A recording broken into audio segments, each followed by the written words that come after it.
Bienvenue sur Écho du Ballon, votre rendez-vous incontournable pour toute l'actualité du football. Au programme, analyse percutante, débats passionnés, résultats et performances des plus grandes équipes et joueurs du moment. Du football africain aux plus grands championnats européens, en passant par les compétitions internationales, nous décryptons chaque semaine les faits marquants qui font vibrer la planète foot. Abonnez-vous et activez la cloche pour ne rien manquer de nos émissions. Prêt à plonger au cœur du jeu? C'est parti pour Écho du Ballon. Officiel, Nasser Djiga rejoint Wolverhampton pour 10 millions d'euros.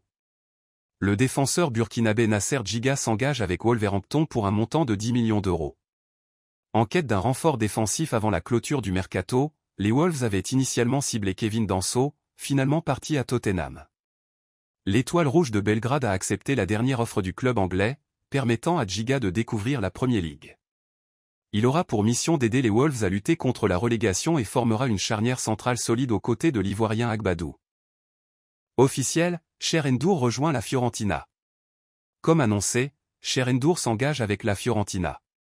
Né d'un père sénégalais et d'une mère italienne, le jeune milieu de terrain a fait ses premiers pas à l'ASD San Giacomo à Brescia avant d'intégrer les centres de formation de Brescia, Atalanta puis Benfica, où il a gravi les échelons jusqu'à l'équipe première.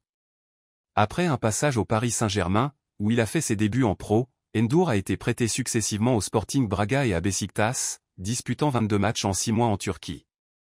International italien dans toutes les catégories jeunes depuis les U15, il a remporté l'Euro U19 en 2024 et rêve désormais d'une convocation avec la Squadra Azzurra, ayant décliné à 2 reprises les appels du Sénégal.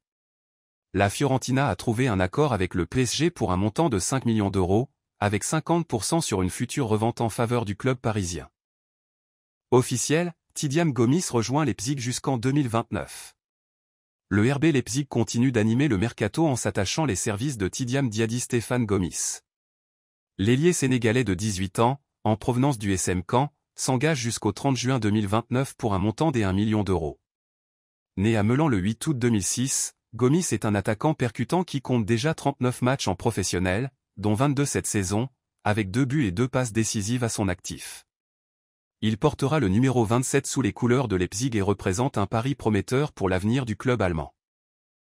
Moridio prêté à Rodez jusqu'à la fin de la saison. En manque de temps de jeu depuis le début de la saison, Moridio va être prêté à Rodez jusqu'en juin. Il rejoindra ainsi le club de Ligue 2 où évolue déjà le gardien international congolais Lionel Mazi. Ce prêt représente une opportunité pour Dio de retrouver du rythme et du temps de jeu. En cas de performance convaincante, il pourrait espérer un retour en sélection sénégalaise dès le mois de mars. Sadio Mané doit être repositionné en attaque, à l'image de Ronaldo. Tout comme Cristiano Ronaldo, qui a évolué en ailier puissant avant d'être repositionné en pointe avec l'âge, Sadio Mané doit envisager un nouveau rôle en attaque. Sous Jürgen Klopp à Liverpool, son repositionnement après l'arrivée de Luis Diaz lui avait permis de briller en fin de saison. Cependant, son passage au Bayern Munich a été compliqué, notamment à cause de l'égoïsme de certains ailiers comme Leroy Sané. Aujourd'hui, avec l'âge, Sadio Mané n'a plus la même explosivité pour jouer sur l'aile gauche. Lors des derniers matchs du Sénégal, il a peiné à défendre et semblait physiquement limité. Solution ? Le repositionner en pointe avec des profils plus percutants sur les ailes comme Iliman Ndiaye sénégalais ou Nicolas Jackson sénégalais. En 4-4-2, il pourrait être associé à Chérif Ndiaye ou Boulaye, lui permettant de se concentrer sur l'efficacité devant le but sans fournir les mêmes efforts qu'un jeune ailier. Si Sadio Mané doit rester titulaire, ce doit être en attaque, et non sur le flanc gauche. Pape Gueye encense Lamine Camara. Le milieu de terrain sénégalais Pape Gueye n'a pas tari d'éloges sur son compatriote Lamine Camara. Lamine, c'est un joueur très fort. À son âge, ce qu'il réalise à Monaco et avec le Sénégal est impressionnant. C'est un jeune à l'écoute, il a un grand avenir. À seulement 20 ans, Lamine Camara s'impose déjà comme l'un des talents les plus prometteurs du football sénégalais. Une belle reconnaissance de la part de Pape Gueye, lui-même un cadre du milieu de terrain des Lions. CAN 2025, Pape Gueye met en garde la Côte d'Ivoire. Après l'élimination du Sénégal en 8e de finale de la CAN 2024 face à la Côte d'Ivoire, Pape Gueye revient plus déterminé que jamais. Absent lors de cette rencontre à cause d'une blessure, son absence avait pesé lourd, laissant un vide au milieu de terrain. À l'approche de la CAN 2025, le milieu de Villarreal affiche ses ambitions. On est ambitieux, on veut remporter la CAN 2025. Au niveau de mes objectifs personnels, c'est de continuer à être sélectionné. Chaque sélection, c'est une immense fierté. J'ai aujourd'hui, entre guillemets, un statut. Depuis 1 an et la CAN en Côte d'Ivoire, j'ai beaucoup de temps de jeu. Je vais continuer à travailler et à écouter les conseils. Un message clair aux éléphants, les Lions veulent récupérer leur titre en 2025. Israël, Abdoulaye Seck buteur et décisif pour le Maccabi Haïfa. Le Maccabi Haïfa s'est imposé sur la pelouse de l'Hapoel Hadra, 1-3, grâce à un but salvateur d'Abdoulaye Seck à la 85e minute. Son but a permis à son équipe de prendre l'avantage, 1-2, avant de sceller la victoire en toute fin de match. Avec ce succès, le Maccabi Haïfa grimpe à la 2e place du championnat israélien avec 42 points, à seulement 5 longueurs du leader Bir Sheva, 47 points. Le défenseur sénégalais continue d'être un élément clé de son équipe et prouve encore une fois son importance dans les moments cruciaux. CAN 2025, la RDC Congo-Kinshasa doit se renforcer pour espérer briller. Les récentes défaites des Léopards face à la Guinée, 1-0, et à domicile contre l'Éthiopie, 1-2, mettent en lumière les limites actuelles de la sélection dirigée par Sébastien de Sabre. Ces contre-performances doivent pousser à une remise en question sur le véritable niveau de l'équipe et les ajustements nécessaires avant la CAN 2025. Un potentiel inexploité. Alors que plusieurs nations africaines se renforcent avec leurs meilleurs binationaux, la RDC peine à convaincre ses talents de la diaspora.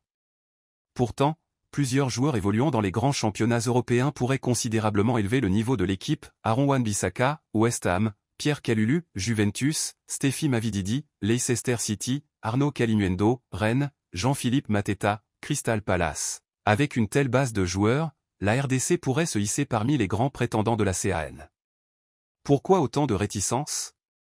Une question majeure demeure, pourquoi ces talents refusent-ils de jouer pour la RDC Congo-Kinshasa malgré leurs origines? Manque de structuration de la FECOFA? Instabilité politique du pays? Manque d'un projet sportif attractif? Pour espérer un meilleur parcours en 2025, la RDC doit impérativement convaincre ses joueurs et bâtir une équipe compétitive autour d'eux. Les supporters et dirigeants doivent se mobiliser pour attirer ces talents et redorer le blason du football congolais. Et vous, pensez-vous que la RDC Congo-Kinshasa peut convaincre ses binationaux avant la CAN 2025? Déni Ebimbe Cameroun fait un clin d'œil au Cameroun. Le talentueux milieu de terrain Déni Ebimbe, actuellement sous contrat avec PSG, semble ouvrir la porte à une possible convocation en sélection nationale du Cameroun. Avec ses performances en club, notamment en prêt à Eintracht Francfort, il pourrait être un atout majeur pour les Lions indomptables dans l'entrejeu. En association avec Olivier Balba, Ebimbe Cameroun pourrait former une paire solide, capable de dynamiser et de contrôler le milieu de terrain camerounais. Leur complémentarité pourrait être un atout précieux pour le futur du Cameroun. Le sélectionneur Marc Bry devrait donc prendre l'initiative de prendre contact avec Ebimbe le plus rapidement possible, afin qu'il puisse intégrer le groupe pour le regroupement de mars. L'ajout de ce talent pourrait être la clé pour relancer sa carrière internationale et apporter une nouvelle dynamique à l'équipe camerounaise. Pensez-vous que Déni Ebimbe Cameroun devrait rejoindre la sélection du Cameroun pour la CAN 2025? Le latéral droit du Bayern Munich, Sacha Boué Cameroun fait un clin d'œil au Cameroun. Le latéral droit du Bayern Munich, Sacha Boué Cameroun, pourrait être une recrue précieuse pour les Lions indomptables du Cameroun. Actuellement dans une forme éclatante avec son club en Bundesliga, Boué Cameroun montre qu'il est prêt à apporter son énergie et sa solidité défensive à la sélection nationale. Son style de jeu dynamique et sa capacité à soutenir l'attaque tout en étant solide en défense pourraient être exactement ce dont le Cameroun a besoin sur le flanc droit. Mais la question se pose, Marc Bry Cameroun devrait-il se pencher sérieusement sur ce dossier et prendre l'initiative d'approcher Boué? La situation semble idéale pour les Lions indomptables, un joueur de haut niveau évoluant dans un club d'élite, avec des qualités qui compléteraient parfaitement l'ossature de l'équipe. Marc Bry pourrait donc maximiser l'impact de Sacha Boué Cameroun en l'intégrant dans son équipe pour les prochaines échéances importantes, notamment la CAN 2025. Que pensez-vous de la possible convocation de Sacha Boué Cameroun en sélection nationale? Doit-il intégrer le groupe pour la CAN 2025? Hervé Webalena Oussalé, ancien international burkinabé, très réaliste, si c'est au regard des forces en présence, le Burkina Faso ne peut pas remporter cette CAN. L'ancien international burkinabé, Hervé Webalena Oussalé, a exprimé son réalisme après le tirage au sort de la CAN Maroc 2025 en soulignant que, malgré le potentiel de son pays, les forces en présence ne favorisent pas actuellement le Burkina Faso pour décrocher le titre. Il a déclaré « Je ne suis pas voyant mais ça va être difficile. Il faut souvent être honnête. Oui, le Burkina Faso peut remporter, mais pas parce que c'est une nation de foot.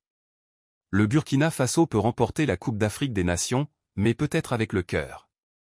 Si c'est au regard des forces en présence, le Burkina Faso ne peut pas remporter cette CAN.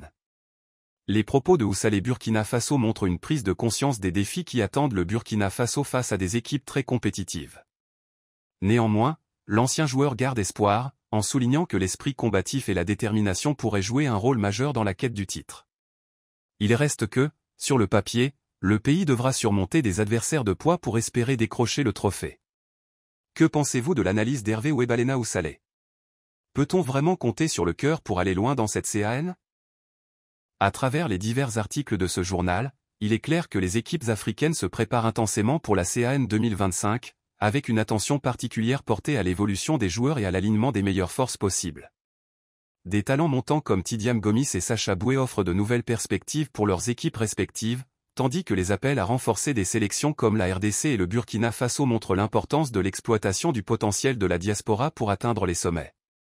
Le Burkina Faso en particulier, bien que reconnu pour son esprit de combat, fait face à une réalité pragmatique, la compétition sera féroce. Comme l'a souligné Hervé Webalena Oussalé, il sera difficile de prétendre au titre de la CAN simplement par volonté et courage. Mais, comme l'illustre la carrière de Sadio Mané sénégalais et les ambitions de Pape Gueye sénégalais, l'engagement, l'unité et une stratégie adaptée pourraient créer la surprise. Les sélections africaines, qu'elles soient sur le terrain ou en coulisses, semblent bien décidées à relever les défis de la CAN 2025, et le spectacle promet d'être captivant. Les attentes sont élevées, les espoirs sont multiples et, surtout, la passion du football africain continue d'irradier à travers le continent et au-delà. En somme, l'heure est à la préparation, à l'optimisme, mais aussi à la prudence. Que la CAN 2025 soit l'occasion pour les nations africaines de briller, de progresser et d'écrire de nouvelles pages glorieuses de leur histoire footballistique.